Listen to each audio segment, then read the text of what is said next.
2017 Subaru Forester pressures and temperatures at a relatively mild ambient temperature. It's not low, but it is around 72 degrees out here. And the temperature is being taken by this little thermistor right here. That's also by the ambient air temperature sensor, but I also have this air temperature sensor right here.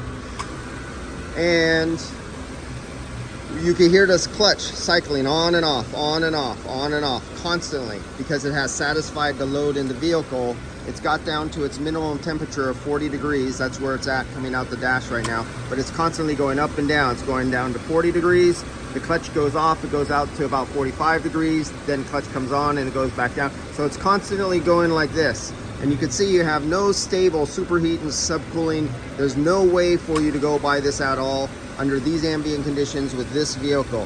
What these manufacturers need to do now that they have variable displacement compressors and they have all the sensors, and well, they don't have all the sensors they need. They're trying, some of them, they're interpolating pressures and temperatures with data that they have that is still not accurate enough. But what these manufacturers need to do for the future with these heat pumps is all of them have to have a test mode that everybody can access, not with a scan through tool, but through the dash by pushing some knobs on the climate control system. Put the system into a test mode in a operating range of given ambient temperatures, and be able to calculate and tell you what is good and not, when it has a load, just like the big commercial VRF systems, like Mitsubishi multi-system, you know, the VFR systems, Daikin, LG, Samsung, stuff like that. They have a test mode, but you have to use software to get in through there.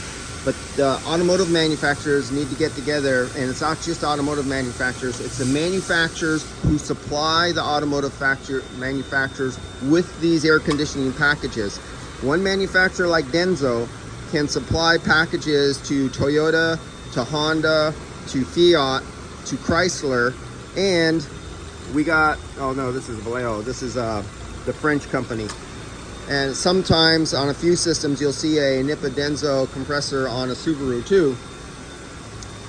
They need to get this corrected in software to help guys out, because the days of using gauges and pressures have been no more for decades now.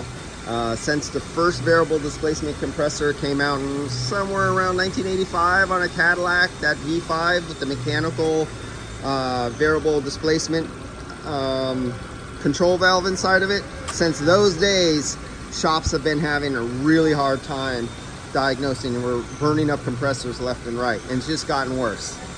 So I'll let you guys off from here, but here's a good rapid cycling system that should be rapid cycling, because it has satisfied inside and the low ambient air temperature, and there's no sun load. We have no sun going through the windshield on the dark interior to create heat, so we get rapid cycling. This is normal under these conditions.